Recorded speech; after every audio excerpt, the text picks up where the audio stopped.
We got to be prepared, and we got to make sure our communities are not left behind. So Cheryl will give you the first chances. You're going to get all first. You'll get this first. Okay. All right. Can everyone hear me? Yes. Okay, great. My name is Cheryl Pons. The name of my company is Dye Technologies Corporation. Dye is a Chinese character for the word legacy, and it's a nod to my son who studied Chinese in one of the local schools here in the district. I am also a native Washingtonian and graduated from McKinley High School, and I know a whole lot about DC, and there's a whole lot that I don't know about Washington. But it's good to be back home. I've relocated over a decade back home, and spent most of my adult life in New York and Chicago, and it brought basically everything I've learned back home. The business that we're in is an electric vehicle adoption, and we are also an electric vehicle charging infrastructure contractor. Our specialty is installing EV charging stations, and we also are authorized to sell and also install EV charging stations with a number of top OEMs, original equipment manufacturers who produce electric vehicle charging stations. So that's what we do. Why did I decide to go into this business? Mainly because, one, I've always had a love for sustainability since the 8th grade, and it seems like when I came back home, I came full circle back to where why I went to school for an engineering degree. My specialty is as a problem solver in systems engineering, and basically the best way to explain it is I put pieces together to produce a product that you can sell or create a business from. And that's basically what I relied on to start Dye Technologies Corporation. At the end of the day, I had, it's not as great as it used to be, but I had a real bad case of range anxiety. And range anxiety, for those of you who don't know, it is the fear or the emotions that are tied with your car getting stuck on the road. People who have regular ICE engines can have range anxiety, but not so much because we can pretty much go anywhere to put gasoline in our cars. But it's even more so for electric vehicles, because if your car dies, you won't have an extension cord long enough to charge it back up. And that was one of the things that prevented me from purchasing an electric vehicle when I first expressed an interest in it. And being that I didn't see any solutions in the marketplace, instead of complaining about it, I just decided to go ahead and start my company. And so that's pretty much how I got into the business. What do I want to say about equity and the EV infrastructure?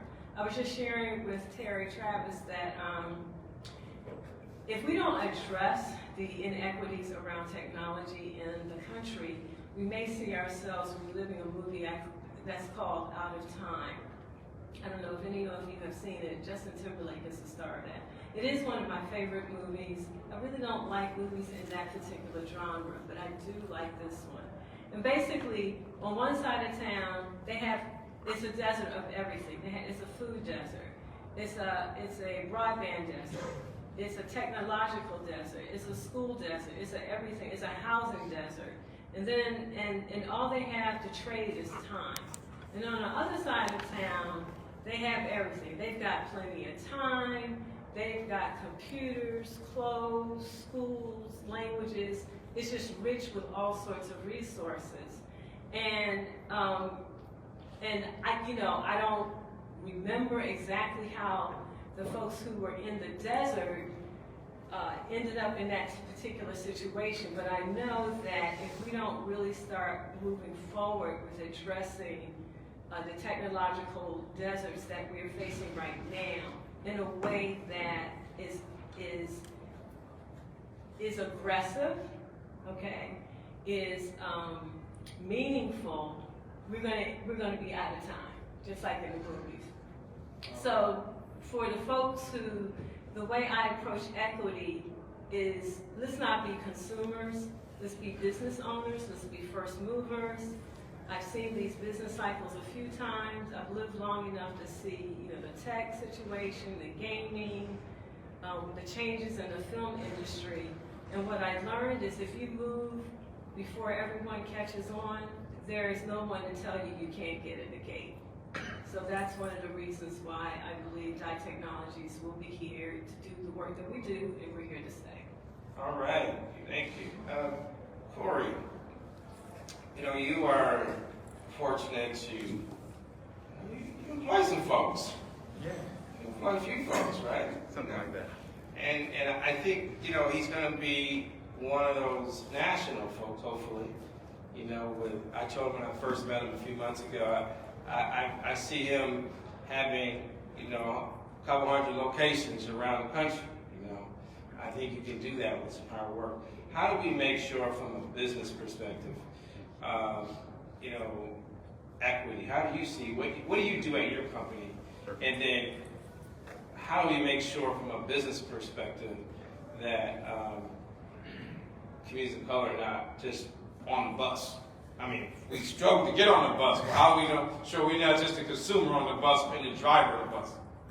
Absolutely. I think the volume's good here, but you know, one, thank you for putting this together, because I think this is the first start of that process. It's people coming together in a room with some level of intent to move the ball forward in a succinct way.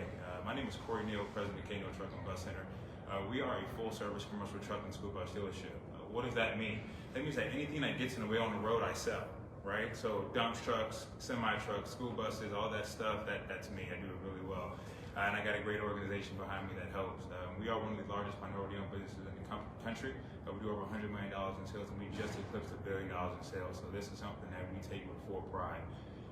Inside of our organization today, there's a lot of conversation about trying to make sure that all people, not only minorities, but also women, have an opportunity within this space. This is a unique time, and I think one of the unique things about it is we talk about the importance of the right now moment. Where I can tell you right now, manufacturers, customers, dealers, consumers, and all people are about to take a step forward that has to happen. So when we're all taking a step forward, I think it is right now the utmost important that we're all taking a step forward. And that step forward has to be done together so that we can all take a step forward. You know, one of the things that's also, you know, very pertinent to me is that there's a lot of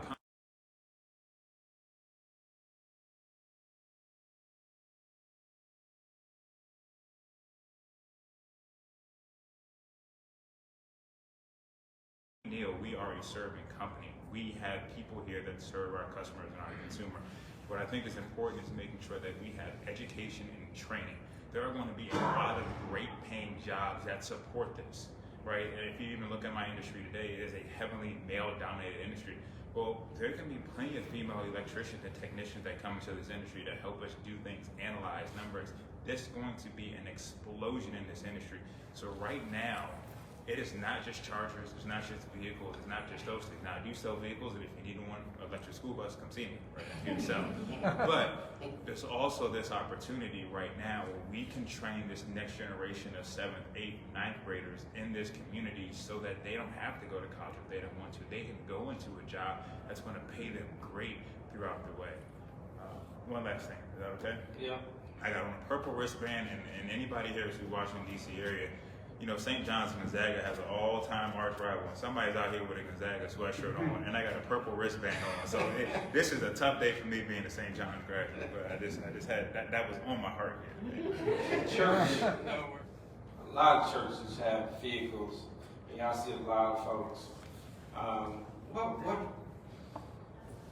What do you see the role of, from a spiritual perspective, a community perspective, and you've been involved with a lot of environmental justice things. How do we want to make sure that our folks don't wait till the doctor said we out of time? How do we not make that a reality? I mean, we're on the verge. I mean, we saw what happened with COVID, and now some of our kids are 2 years behind. They were already a year behind before COVID. Now some of them 3 years behind. How do we not have the same situation happen? Thank you, Antoine, and thank you to Clean Cities for inviting me. I am Kent Banks, pastor of the East Washington Heights Baptist Church, east of the river, Washington, D.C., also the former general manager of the Progressive National Baptist Convention, which is the church convention of the Reverend Dr. Martin Luther King Jr. And I'm glad you asked that question. I'm a Baptist preacher, so I have to go to the scriptures.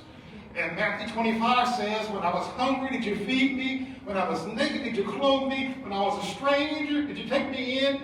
And when you had a chance to provide EV charging stations, did you do so?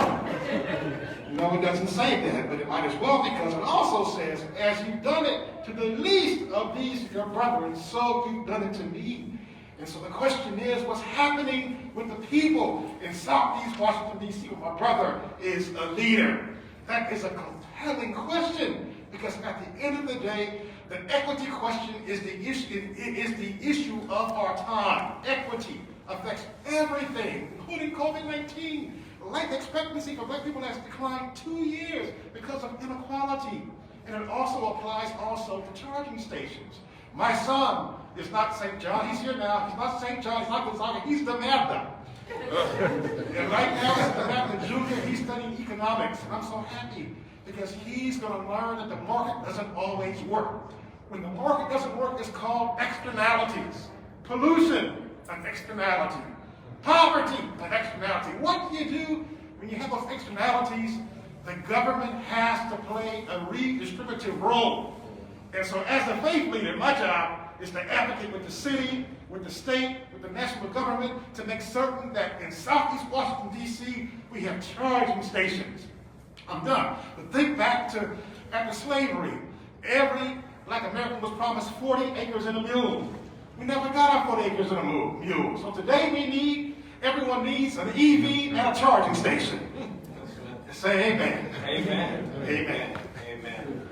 Next, I want to go to Mr. Chestnut, who has been involved, and he can talk a little bit about why it matters from that health perspective.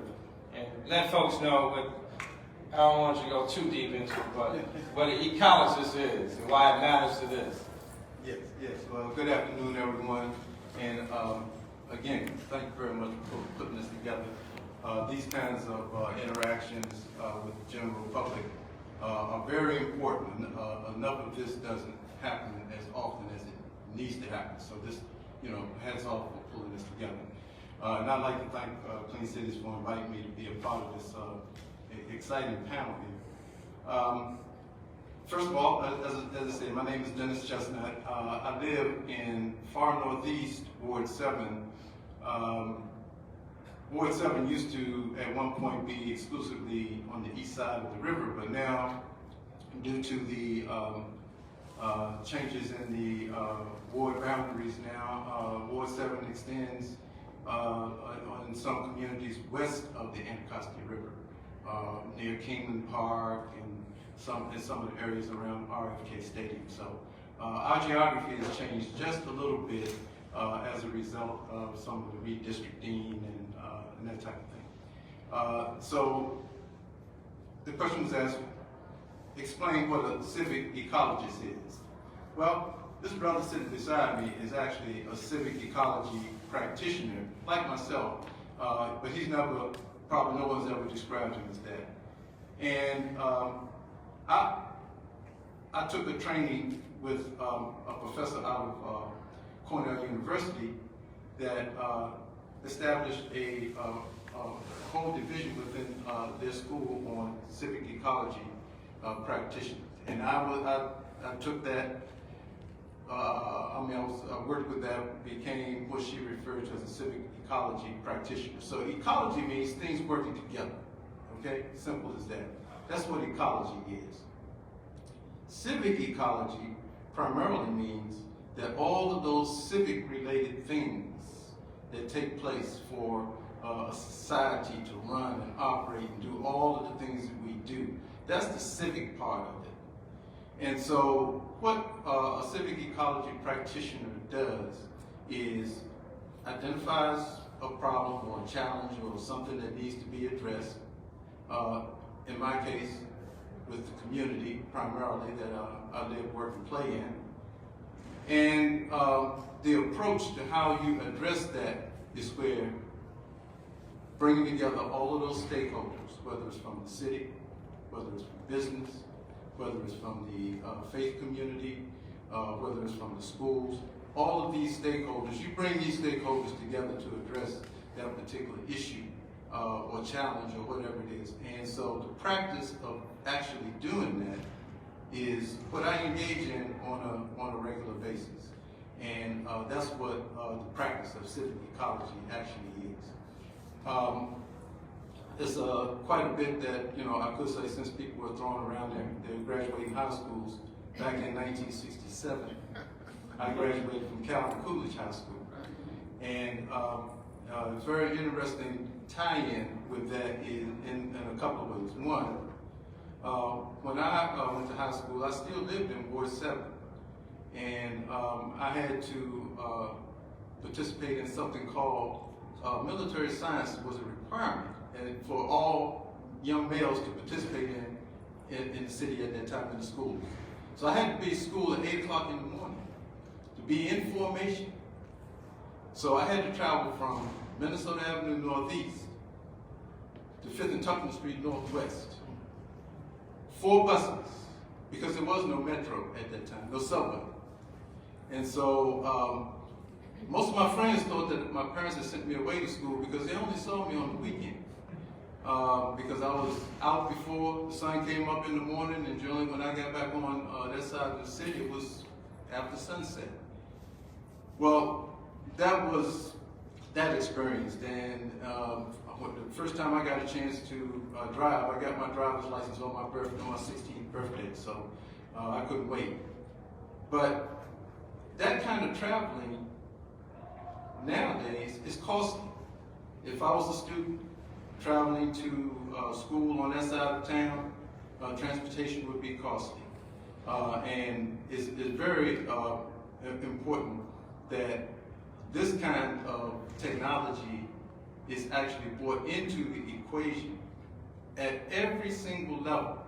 And so that's the point that I really want to focus in on as it relates to equity. And that is that at every single level, and probably at the level where it is the most challenging, where there is the least opportunity, visibly opportunity, those are the places where I feel that things need to start. A lot of times, the community where I live is studied, and there are a lot of studies of various kinds, but when things roll out, it's usually my community that is the last to receive those things. I remember when they talked about FIOS coming several years ago, and when they started FIOS, they started it in Ward 3. And about 5 years later, it was beginning to roll into Ward 7. So this is an example of what, when we talk about equity and inclusion, we need to really make sure that we keep it at the, at the very basic level. So I'm glad to be able to share that with everyone today. Thank you. Travis, we want to weigh in there, and then we're going to go to Kevin, and we'll get right to our questions. Sure. Thank you for all having me today. Glad to be here. Glad to be part of this conversation. I'm Terry Travis, managing partner with Ecologist. Our work focuses really on 4 pillars. It's electroconnected, shared, and autonomous vehicle technology. And really, because of the makeup of our team, this conversation around equity is critically important to us. We've been working in this space for quite some time. I attend and speak at many conferences. I can tell you 97 to 98% of the conferences that I attend around advanced mobility, myself and my team are the only people of color in the room. We work on advanced mobility projects. Some of the vehicles that are downstairs in the showroom, we worked on those projects. There are companies that are operating in DC that are delivering packages to your homes, that are providing rideshare opportunities for you. We work with those companies. One of the things that has to happen from our perspective is that right now, there's a $500 billion investment being made by the automotive industry alone into transportation electrification. That's $500 billion. We haven't seen that much revenue and finance being transferred. That transfer of wealth is transformational. And so the idea is that we as a community have to move beyond being simple consumers in this process and program, to really focus in and zero in on workforce, economic development, and entrepreneurial opportunities that will come with that. Individuals and companies like Biotech, Kevin is doing, brother is doing here in the vehicle space, what these folks from the community are doing, all of these are important components to be able to play a part of this. And I really want to drive home the idea and really make folks understand this is not just about light duty passenger vehicles. Literally, we work in places and spaces where we're talking about electrifying everything from e-bikes and scooters all the way up to Class 8.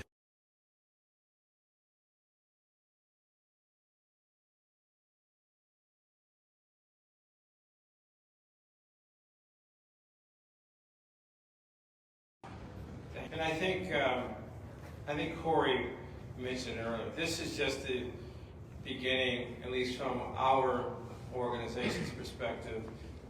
Terry has been down this for many, many years, and he's all over the country talking about it. But I think Corey's been on the board for our organization for a number of years. And so we're really just coming to the dance, right, Corey? So we're going to do everything we can from our network to be the wind beneath EV Noir's wings and some of the other groups' wings that are really in this space. Let's go to Kevin. Kevin has been in equity. He's working with our organization on environmental justice around diesel emissions and some of the pollution from some of these vehicles, right, Kevin? So this is real, real talk, as they say. Thank you very much. Thanks, Antoine, for putting this on and inviting me to be a part of it today. Hopefully everybody can hear me. I normally don't have a problem with my voice projecting, but if so, please just raise a hand.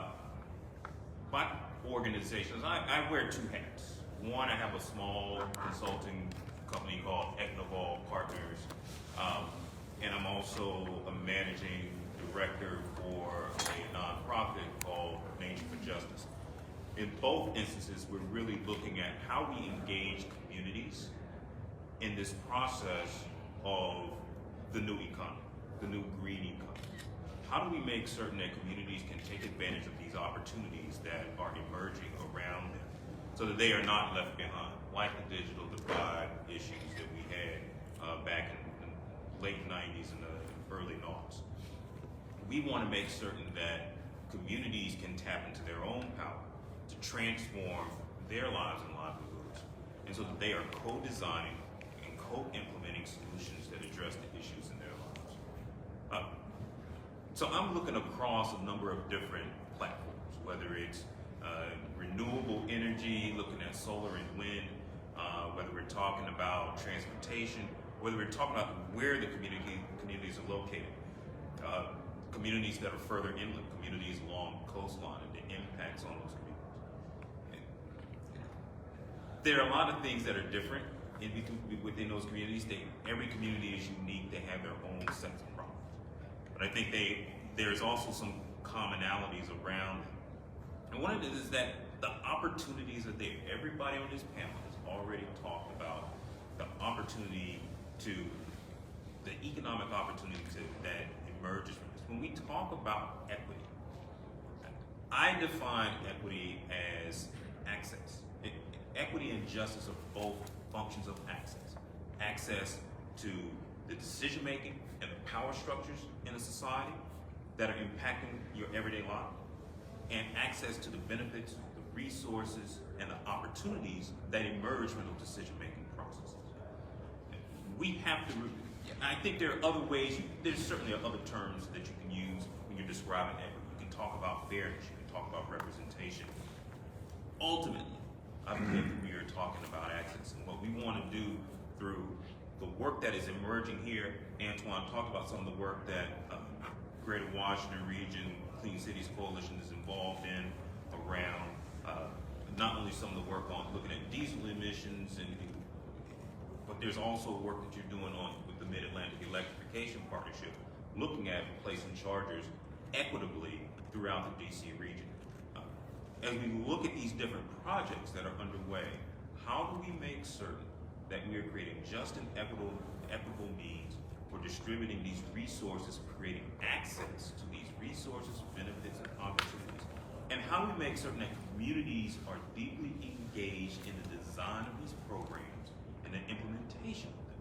I think that's a huge problem that we have not seen over the course of it. Just think back as far as we can in this country, communities are not deeply engaged in the issues that are impacting them, particularly in our modern economy. We have to rectify that problem. I think there are, later on I can go through some of these different ideas about how we do that. But I think that's a key issue for us to think about up front and to organize our thinking. Thank you.